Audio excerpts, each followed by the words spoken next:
Indonesia saat ini menghadapi tantangan signifikan dalam sistem kesehatannya, terutama dengan munculnya varian virus baru seperti monkeypox atau mpox. Kasus ini telah terdeteksi di Indonesia dengan 88 kasus tercatat hingga Agustus 2024. Wow, luar biasa teman-teman, penularan yang sangat masif. Penyakit ini menjadi ancaman serius dalam dunia kesehatan. Isu selanjutnya ada di akhir tahun 2024, ada virus HMPV. Virus ini sebenarnya telah lama ada di Indonesia, teman-teman, dan sifatnya mirip dengan flu biasa. Oleh karena itu, Pak Menteri waktu itu mengatakan masyarakat tidak perlu panik karena sistem imunitas manusia sudah mengenal virus ini sejak lama dan mampu meresponnya dengan baik.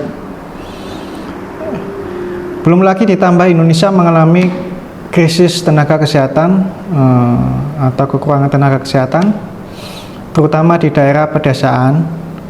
Distribusi tenaga kesehatan juga tidak merata. Kombinasi antara munculnya varian virus baru dan krisis tenaga kesehatan memperberat beban sistem kesehatan di Indonesia. Kekurangan tenaga medis menghambat respon cepat dan efektif terhadap wabah penyakit menular, meningkatkan resiko penyebaran penyakit, dan menurunkan kualitas layanan kesehatan bagi masyarakat, terutama di daerah terpencil. Hai, saya Sopron. Coba simak video ini sampai selesai. Jangan lupa subscribe dan share ke teman-teman. See you.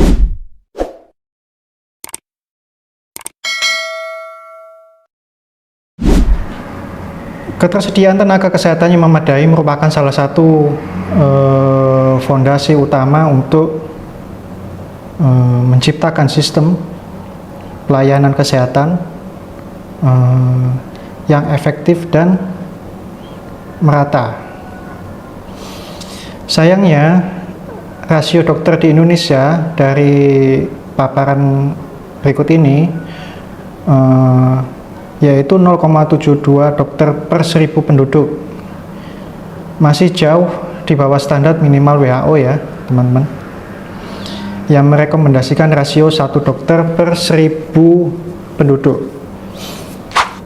Ketimpangan ini menunjukkan adanya krisis dalam sistem kesehatan yang dapat berdampak serius pada kualitas pelayanan yang diterima oleh masyarakat. Baik, kita lihat bersama ya teman-teman ya. Dari 10.000 puskesmas ada 9 jenis tenaga kesehatan mengalami kekosongan. Yang paling tinggi ada di dokter gigi. Situasi ini lebih miris tampak di daerah terpencil, perbatasan, dan kepulauan ya teman-teman. Bayangkan teman-teman di saat ngilunya gigi, aduh sakitnya luar biasa. Dan ini hampir 20% teman-teman dokter gigi yang tidak ada di daerah-daerah terpencil. Sangat miris teman-teman. Data yang terakhir saya lihat ada 65% di daerah terpencil itu tidak terjangkau atau pendistribusiannya kurang untuk tenaga kesehatan itu sendiri. Ikatan Dokter Indonesia atau disingkat IDI mengungkapkan bahwa berdasarkan data IDI pada Desember 2023, Indonesia baru memiliki 47.454 dokter spesialis dengan rasio 0,17 per 1000 penduduk.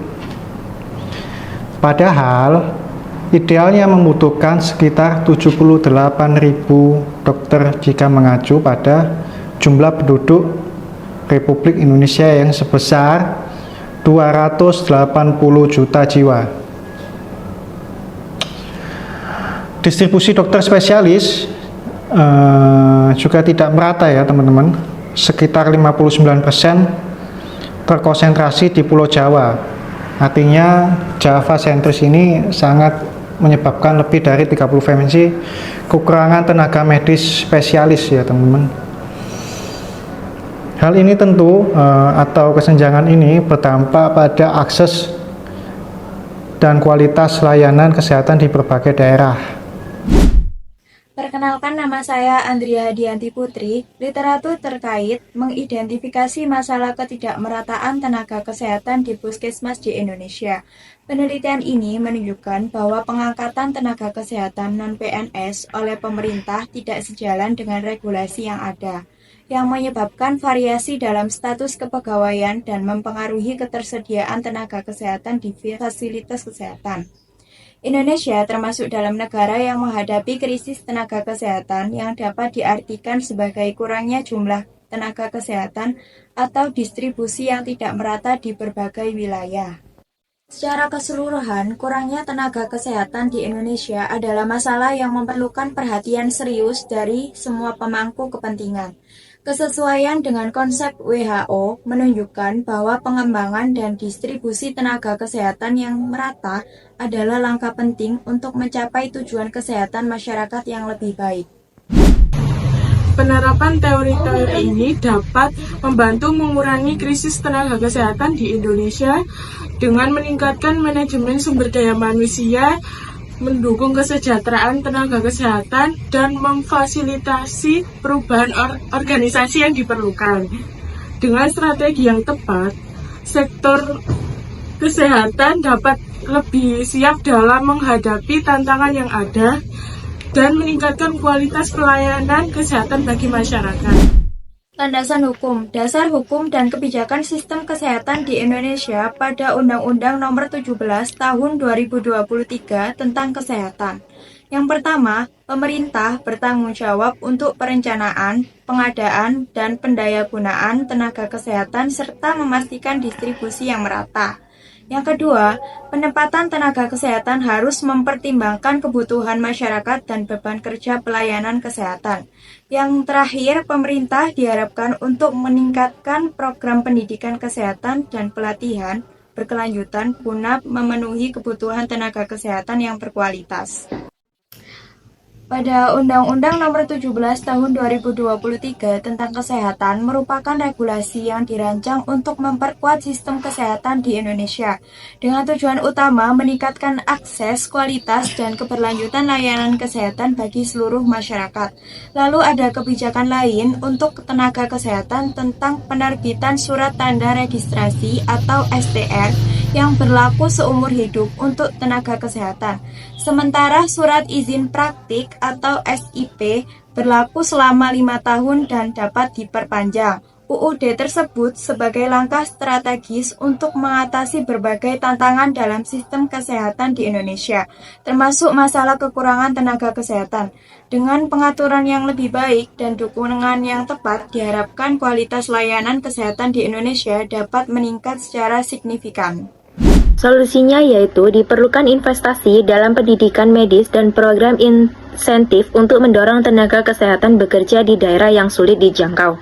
Langkah-langkah ini akan membantu meningkatkan aksesibilitas dan kualitas pelayanan serta memastikan kesejahteraan masyarakat Indonesia secara keseluruhan. Satu contohnya yaitu pada tahun 2014 terdapat 5 beasiswa Kemenkes dengan total 2.802 beasiswa.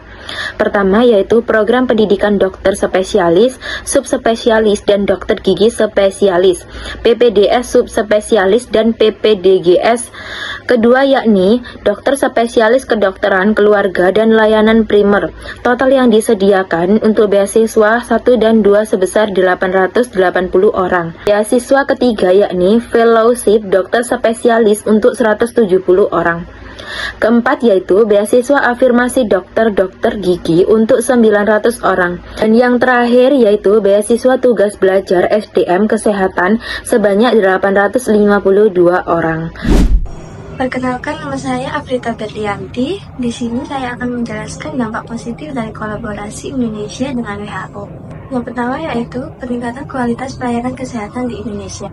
WHO telah memberikan dukungan teknis dan juga finansial kepada Indonesia, yaitu dengan mendirikan berbagai fasilitas kesehatan seperti rumah sakit, puskesmas, dan juga klinik.